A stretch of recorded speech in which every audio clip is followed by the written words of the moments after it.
The new 2025 Audi Q5 is here with two new engine options, updated interior, and a sharp new design. What's good, guys? Welcome back to Ron's Rides. Welcome back to the channel, and welcome back to another video where Audi is rolling out a third generation Q5 SUV for the people who want Audi style, but a little higher off the ground. Where the even numbered Q6 is electric, the odd numbered Q5 runs on gas and has plenty of toys to keep the whole family entertained.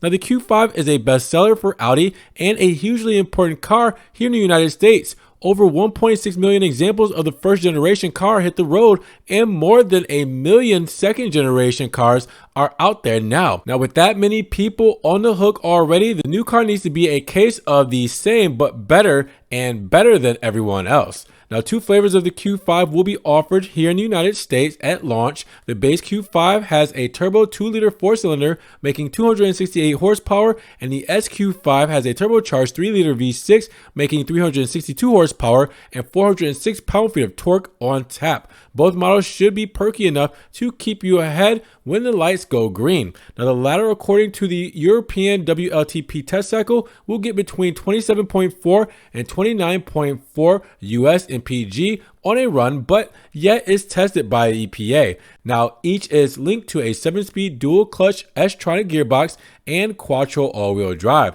Now, both Q5 models ride on a mix of springs. The standard model is tuned to be comfy on steel springs, but you can spec a sport suspension standard on the SQ5 for a more exciting ride thanks to the frequency selective damping setup. Now, frequency selecting damping is designed to reduce damping forces at high frequencies, like terrible road surfaces, for example. Now, should you fancy, air suspension with adaptive dampers is also available as an option. Audi says there's a wider spread between comfort and sport modes here. Progressive steering comes as standard. Now, Audi's new design direction is wonderfully shown here, with the new Q5's exterior look is softer this time around. Not that the second generation car was aggressive, mind you, but there is still standout lines around the car to draw your eye neatly to where it needs to be, according to Audi's designers. But the whole car looks and feels a lot smoother on the outside. Now, there are a few details to pay close attention to. The creases at the bottom of the doors hide some of the car's visual weight, where it's not heavy, but there's a lot of metal there. Now, it has soft shoulder lines that guide you from the wheel arch to wheel arch effortlessly. The rear looks pleasingly wide and purposeful with a full width LED light bar that helps that out. Now, with that, the tailpipes are real all the time. No more fake tubes for the Audi. And the Q5 will be available in 11 colors, including ultra blue, and will ride on wheels between 18 and 21 inches depending on your spec. Now, up front, the new grille is, according to Audi, sporty, which depending on the sport could be true. Its single unit headlamps are 1.6 inches higher than the last car. However, the DRL sits within a separate element. Now, up front, you'll find LED daytime running lights, while at the rear, you get second generation OLED units.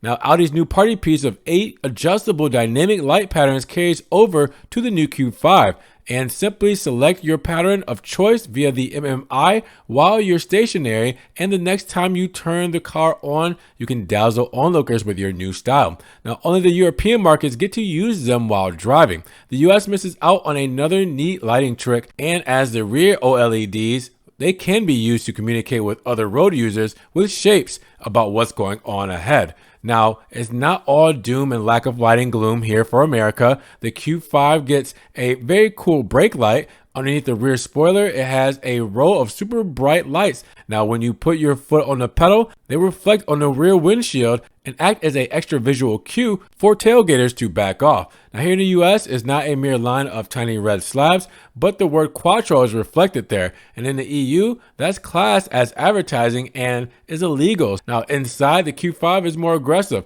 Pointy and angular is more in keeping with that we're currently used to from Audi. Now, everything looks and feels solid enough to last for decades, more than the first owner will ever be thinking about the car. Keen eyes will spot USB-C ports front and rear, as well as an inductive phone charging pad. There are also a few splashes of shiny plastic that will inevitably be cleaned for like 5 seconds over the car's entire existence and never look the same again.